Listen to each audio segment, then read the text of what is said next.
We lived between Center Point and New Sulphur. My dad was a farmer until World War II started, and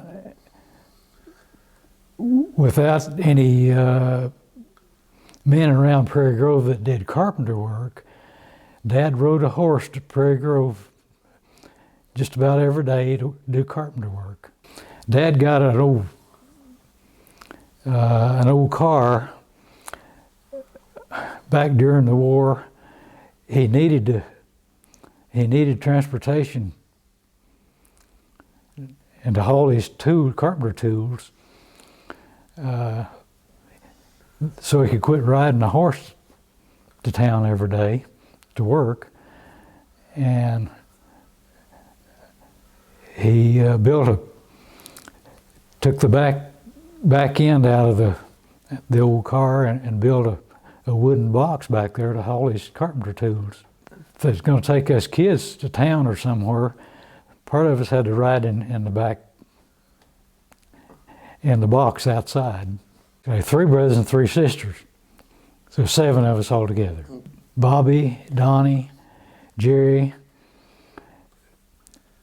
Betty Lou, Carol, and Linda.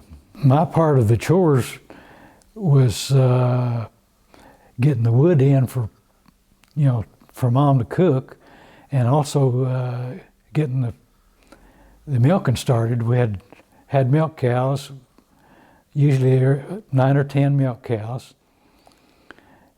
All this was done by hand, and that was my daily chores. Our wood was cut into lengths, and I had to split it with an axe. You get pretty good with an axe with enough practice. They didn't have gas out there in the rural. In fact, Prairie Grove didn't have gas at that time. I've helped haul wood into Prairie Grove for heating. Other than the wood, a lot of people use coal, especially the stores had coal at that time. We didn't have electricity in the beginning. We used coal oil for light, and I remember when it came through, the electric company came through setting poles and stringing wire, and we eventually got electricity. Do you remember what year? About when? It was about 1940, along in there somewhere. To start off with, we just had one light bulb in each room, and that was, of course, we could plug in appliances, but we didn't have anything. Just used an old ice box. We didn't have a refrigerator. We got our ice from a filling station in Prairie Grove. Had a little building out back where they brought ice down every other day. So they kept ice for people around town and out of town too. We hauled it home in a wagon. We didn't have a car, didn't have a vehicle. Of course, we had to carry water. We didn't have plumbing or anything, so we had to carry well water. I did a lot of that, and I was the oldest of the kids, so it was my responsibility to keep ahead on the water and the wood and that sort of thing. And we had an old reel type push lawnmower, so we didn't do a lot of lawn mowing, just mainly where we had to walk. You had to sharpen it once in a while and make sure it cut good. It wasn't all that hard to push, except in tall grass. It got up pretty difficult. Well, Mom did everything when you know, I was older than, my sisters didn't come along for a while. Oh, okay. And my brother Bobby and I even did the dishes before school nearly every day. I found out pretty quick that I didn't want to work at concrete or I didn't want to do roofing. That's two of the roughest, the hardest jobs in building. I was probably 4 or 5 years old. I can remember the old railroad tracks when we'd come to Prairie Grove. The tracks run between the old canning company and also the old building where they ground food, or feed, I should say. They left the tracks there even after the trains quit running.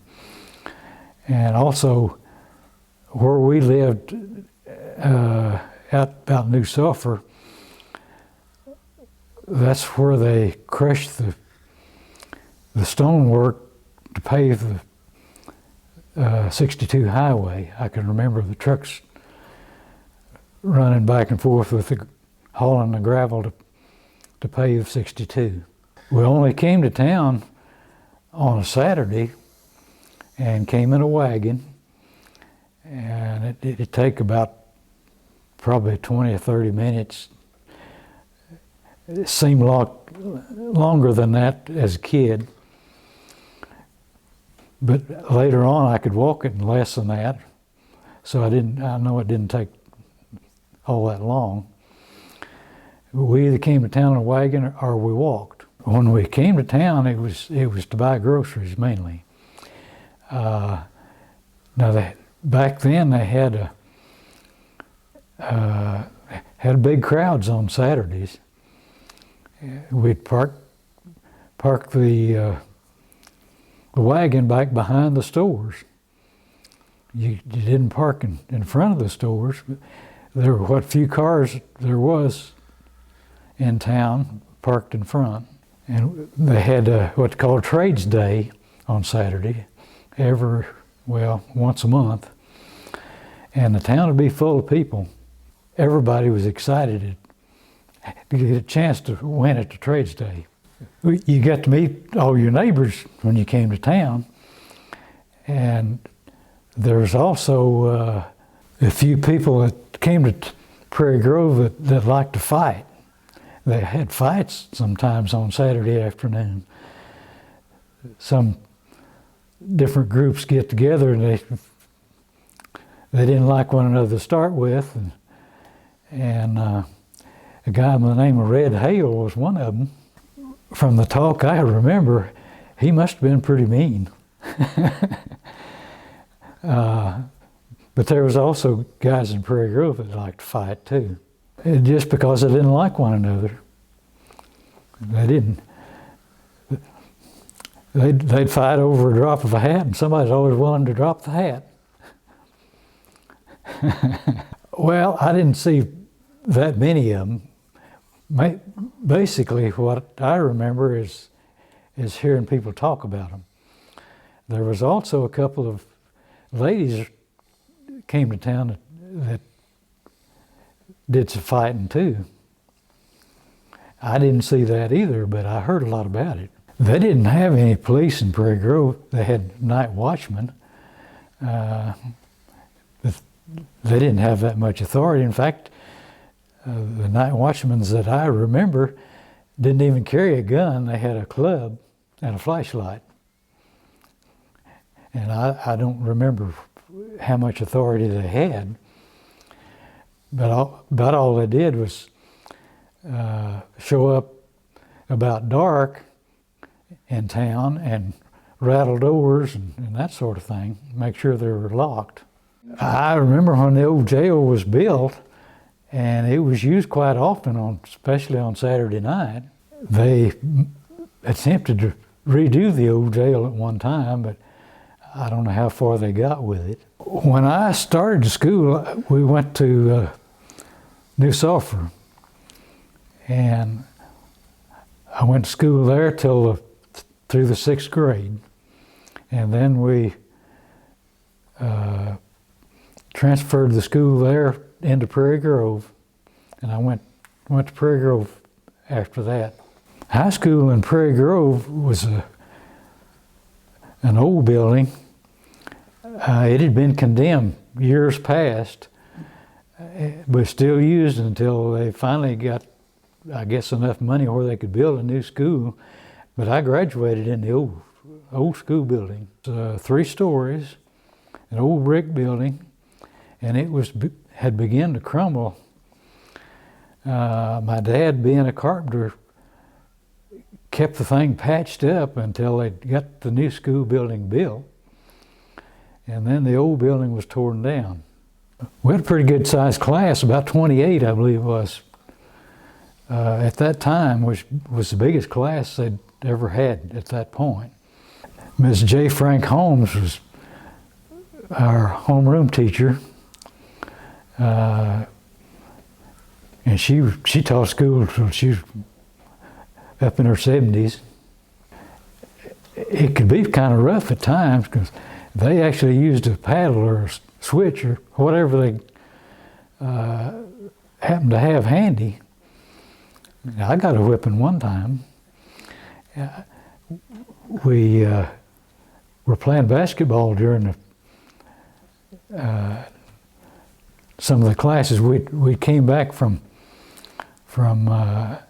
having shop, and the basketball goals was outside, and I was watching these other guys play basketball, and one of the teachers had come quieting us down out there, and get kind of rowdy playing basketball.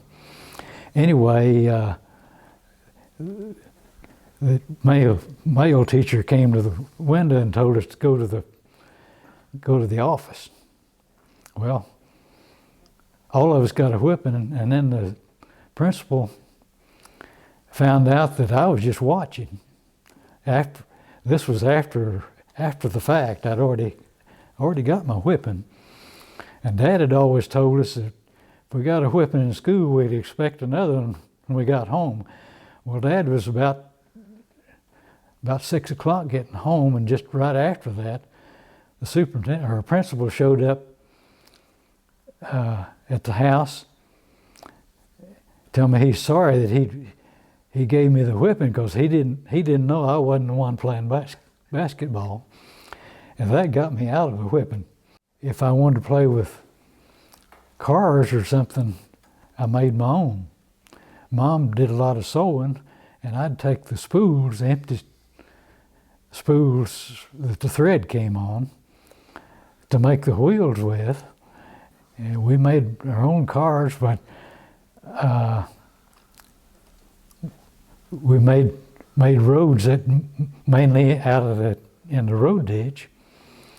And when we came to town, I'd buy firecrackers, and I'd set firecrackers to blow up the cars or whatever, blow those up. If it tore up, well, I'd build some more. When I graduated from high school, there wasn't much work around Prairie Grove except maybe hauling hay in the summertime. But I took off for wheat harvest, and 2 summers there I worked out Oklahoma and Kansas in the wheat.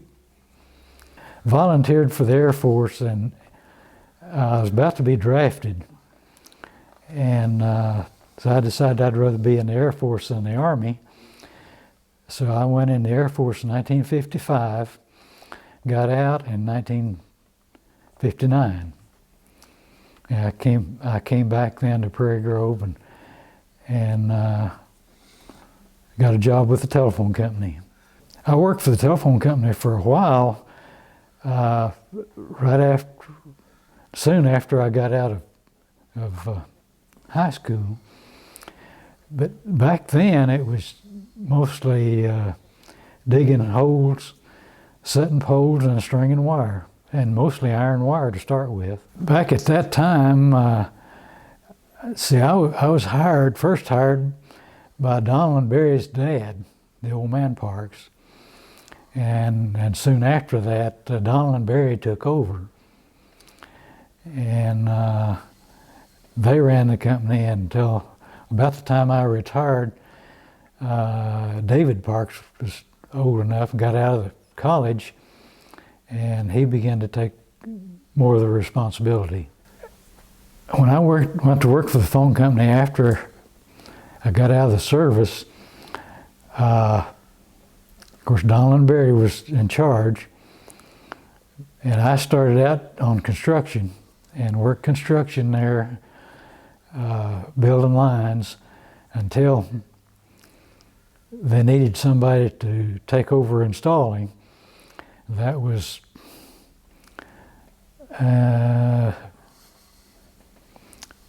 along in the middle 60s sometime. I don't remember exactly what year, but I did, after that I did installation and repair until I retired.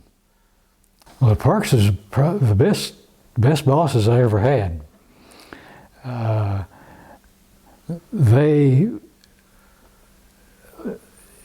lot of the jobs by this time, they had never done themselves, and it was up to me to figure out a way to do it and get it done. Back in the early days when Donald Berry was putting in phones, they started out putting in phones when they were the old wall type single line phones, the old crank phones, and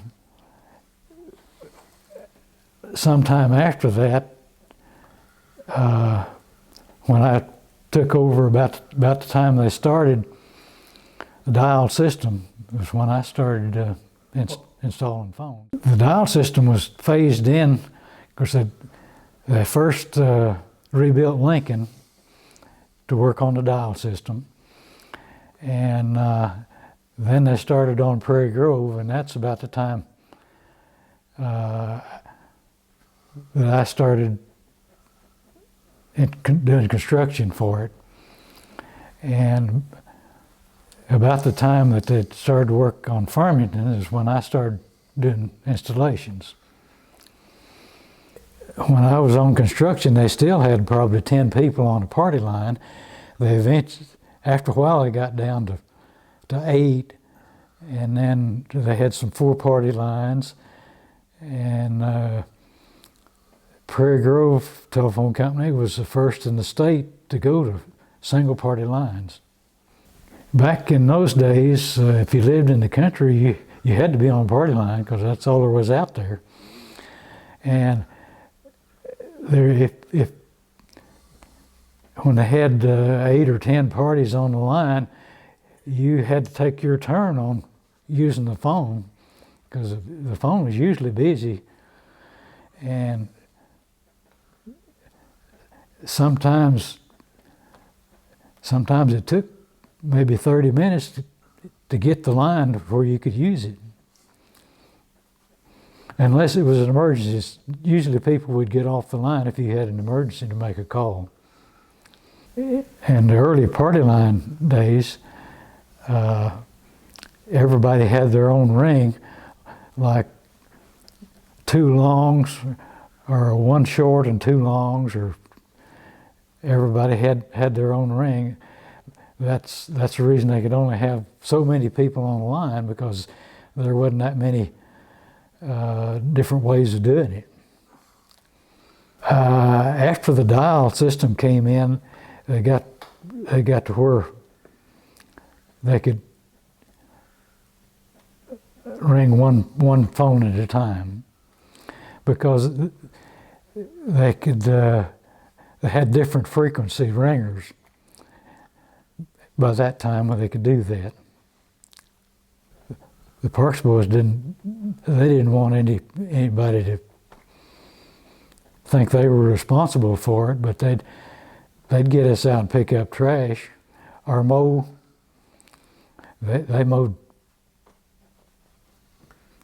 lots around. If they got to looking bad, Don and Barry'd get us out and get the mowing, or they'd do it themselves sometimes.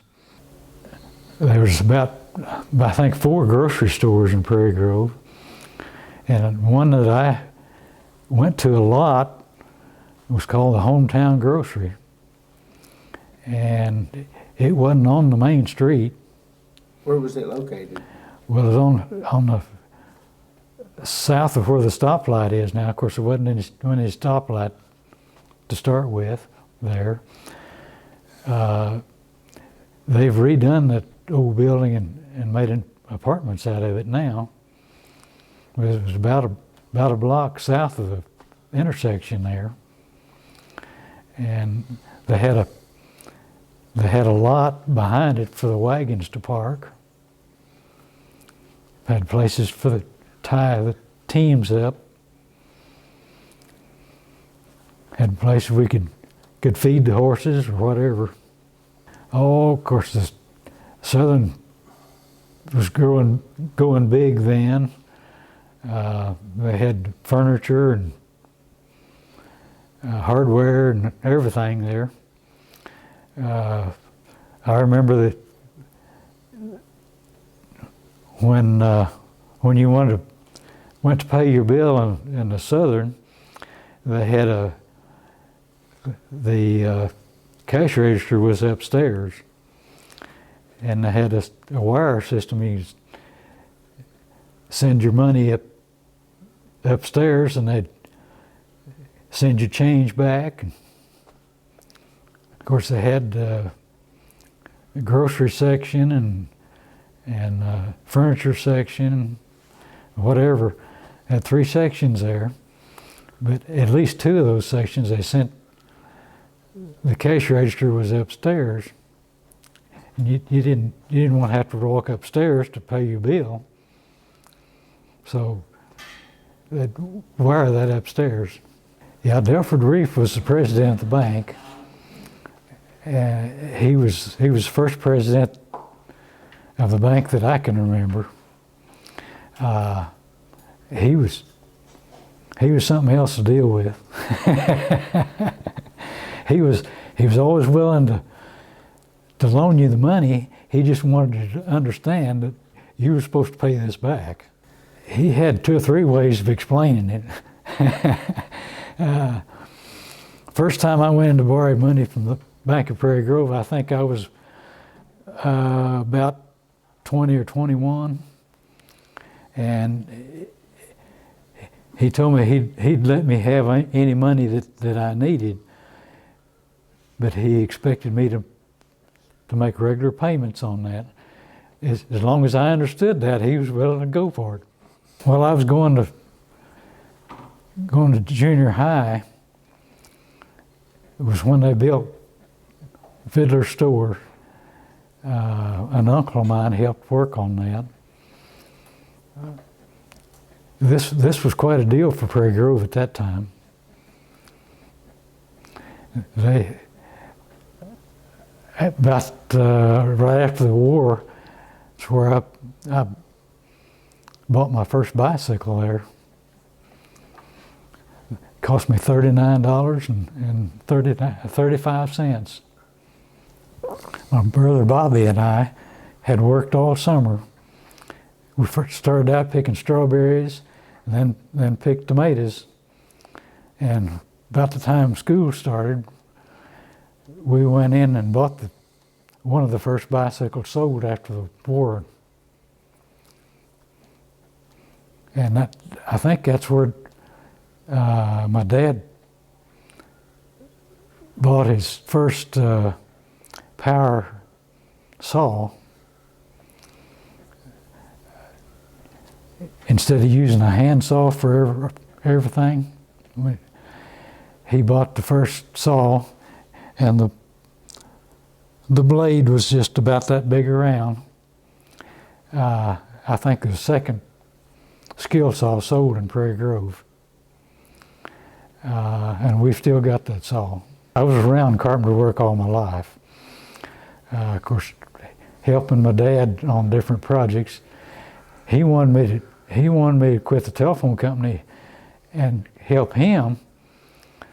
Because he was making 75 cents an hour doing carpenter work, and I was making 50 cents an hour working for the phone company. But I had insurance, and he didn't have any insurance.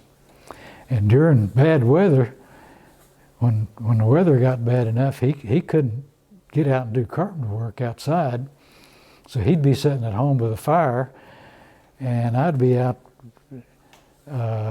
helping put lines back up where the storm had tore them down, and be working overtime.